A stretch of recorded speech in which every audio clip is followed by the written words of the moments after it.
Olá, eu sou Márcio Santos e estamos de volta aqui com o seu videoblog sobre avaliação física. Isto dá, isto não dá. O nosso maravilhoso assunto de hoje é pressão arterial humana. Este valor e a leitura deste valor dentro do processo de avaliação física é de extrema importância.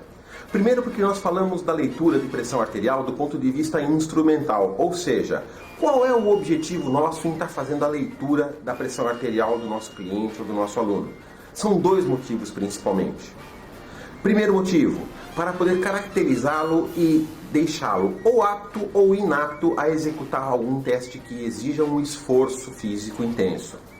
O segundo motivo, e mais importante, é poder analisar qual o nível de intensidade cardiocirculatória que o nosso teste está imputando sobre esse cliente. Dentre os muitos testes possíveis de se usar a pressão arterial como ponto de análise, um dos mais importantes e mais conhecidos são os testes que analisam a habilidade aeróbia. Esses testes, comumente nos testes de esteira ou nos testes de bicicleta, a pressão arterial é um ponto importantíssimo como parâmetro de segurança. E é neste contexto, nesta leitura, que nós vamos entender a medição, a mensuração da pressão arterial do cliente. Importante de se dizer que o objetivo desse processo de avaliação em nenhum momento é diagnosticar hipertensões ou hipotensões. O objetivo é sempre colocar o professor, o avaliador, nas melhores condições possíveis de se executar o trabalho. A primeira coisa importante para nós falarmos sobre isso, então, é definir o que é mensurar a pressão em repouso e o que é mensurar a pressão em exercício. Neste nosso primeiro módulo, nós vamos falar então sobre a mensuração da pressão arterial em repouso. E o que seria a pressão arterial? A pressão arterial, na verdade, é simplesmente a força exercida pela passagem do sangue dentro das artérias e vasos no sistema circulatório humano. Essa pressão que o sangue exerce faz a leitura que nós temos no equipamento. E, na verdade, nós não temos duas pressões arteriais, como a leitura dos números que falam na pressão sistólica e na pressão diastólica. A máxima e a mínima, como muitos médicos dizem, ou a pressão sistólica ou a pressão diastólica, na verdade, é apenas a oscilação de dois pontos de energia do miocárdio. Ou seja, quando o ciclo cardíaco se desenrola, você tem um ponto de maior energia do miocárdio, que é exatamente o ápice da sístole, onde o sangue é ejetado do coração. E você tem um mínimo de energia miocárdica, que é exatamente no ponto ápice da diástole, onde o miocárdio está em franco relaxamento e captação de sangue. Então, quando você fala de pressão arterial humana, você não diz duas coisas separadas. Você apenas está vendo a oscilação de leitura entre a máxima energia e a mínima energia exercida pelo coração. Essa oscilação diz como é que o sangue perfunde o corpo, saindo do ventrículo e retornando de volta ao átrio. Vamos então à técnica de leitura da pressão arterial. O que é que eu procuro fazer quando eu imputo a leitura de pressão arterial? Eu viso estrangular a passagem do sangue através de artérias importantes no meu braço. A mais importante dela é a artéria radial. Então eu utilizo para executar esse teste dois equipamentos específicos. Um equipamento que é denominado esfigmomanômetro e o outro é o estetoscópio. Por quê? Porque a leitura disto é feita através do comportamento de pulso sentido, ou melhor, auscultado na artéria radial. A ideia nasceu mais ou menos na década de 1880. Com um cientista alemão chamado von Bach. O que von Bach percebeu? Ele percebeu, utilizando uma bolsa de borracha contendo água, que, imputando-se pressão ao sistema, eu interrompia a passagem de sangue, ou seja, vencia a força que o coração tinha de empurrar sangue através daquelas artérias. Em 1896, um outro médico italiano, Rivarotti, trocou a água pelo ar e o couro pela borracha, desenvolvendo um sistema próximo ao que se usa hoje. Mas até então, só tínhamos a leitura da pressão sistólica.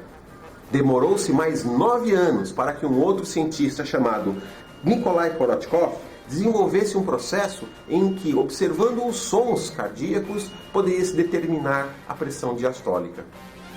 Agora, se é estrangulando a artéria, como é que eu vou operacionalizar esse teste para que eu tenha a ausculta dos sons? Usando o esfigmomanômetro e usando o estetoscópio. Como é que se desenrola o teste? O teste se desenrola através de 3 processos específicos. O primeiro processo, a colocação da bolsa do esfigmomanômetro ou do manguito, como é vulgarmente chamado, ao redor do braço do meu cliente, do meu aluno. Lembrando que a nossa avaliação inicial vai ser a avaliação em repouso, portanto ele tem que estar estabilizado, de preferência sentado, mas estabilizado para que a leitura seja feita com correção. Logo depois que você fez a leitura, a colocação do manguito, você vai fazer a insuflação do manguito. Cuidado agora! Um erro muito comum cometido nesse processo é a colocação do estetoscópio antes que o manguito esteja insuflado. Para todos vocês que já utilizaram o estetoscópio, sabem que qualquer variação no diafragma desse equipamento gera um deslocamento de ar dentro da canícula e que pode afetar o seu tímpano. Então, por uma questão de segurança, insufle o manguito sem a colocação do estetoscópio antes. Insuflando o manguito, você vai posicionar o estetoscópio exatamente em cima da artéria radial, que nesse momento não vai estar emitindo som nenhum.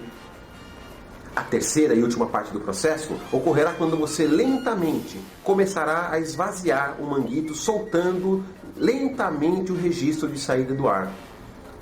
Conforme a pressão da bolsa do manguito vai diminuindo, a tendência é que você passe, num certo momento, a escutar um som do pulso arterial. Esse som de pulso também se refletirá no movimento da agulha do seu manômetro. Este som vai prosseguir e vai diminuindo de intensidade até que chegue um momento onde você não mais vai escutar o som. Estes 2 momentos são os momentos mais importantes da leitura, porque no momento onde você passou de não escutar som algum a perceber o pulso, esta é a leitura da pressão arterial sistólica, ou seja, um momento de maior energia, onde o coração conseguiu empurrar o sangue através da resistência. E o outro momento importante, quando você estava escutando o pulso e passa a não ouvir mais nada. Este é o momento de mínima energia gasta para a transposição do sangue ali, e ele representa a pressão arterial diastólica. Esta variação obedece sempre vários valores diferentes durante o dia, sendo que não existe necessariamente um valor específico para a normalidade de repouso. Tem-se como ponto de referência sempre a pressão de 120/80 para o indivíduo adulto em repouso, mas nós sabemos que variações pequenas dentro desses valores também são consideradas normais. Coisas importantes que você precisa saber a respeito da medição de pressão arterial. A primeira coisa importante é que muito cuidado com a colocação do manguito. Se ele ficar muito baixo, próximo ao cotovelo, você terá dificuldade de posicionar o estetoscópio assim em cima da artéria. A segunda coisa importante, sempre retire o estetoscópio dos seus ouvidos antes de qualquer procedimento. Lembrando a você que o seu tímpano é uma parte muito frágil do seu corpo. A mensuração da pressão arterial não machuca. Gera um ligeiro desconforto no insuflar da bolsa, pois ela aperta um pouco o braço do avaliando, mas não chega de maneira alguma a gerar qualquer tipo de dano. Os valores de pressão arterial, que podem caracterizar a necessidade da interrupção de um teste, são criteriosos e seguem determinações já previstas em protocolos de teste. Se o seu cliente em repouso apresentar pressão sistólica superior a 140, ele não encontra-se qualificado a executar o teste ativo, principalmente se for de metabolismo, análise de metabolismo aeróbio. Por quê? Não talvez porque ele corra algum risco, mas porque isto representa uma situação de estresse que já está presente e que talvez o desqualifique. A pressão arterial diastólica não deve ser superior a 80 milímetros de mercúrio, porque esta pressão também diz que existe uma dificuldade grande de retorno do sangue ao coração do seu cliente. No próximo vídeo, nós vamos falar como deve ser o comportamento esperado da pressão arterial do seu cliente e como é que você vai definir se ele encontra-se em condições de segurança para executar o teste. Este é o seu videoblog sobre avaliação física. Isto dá, isto não dá, compartilhando conhecimento. Até o próximo.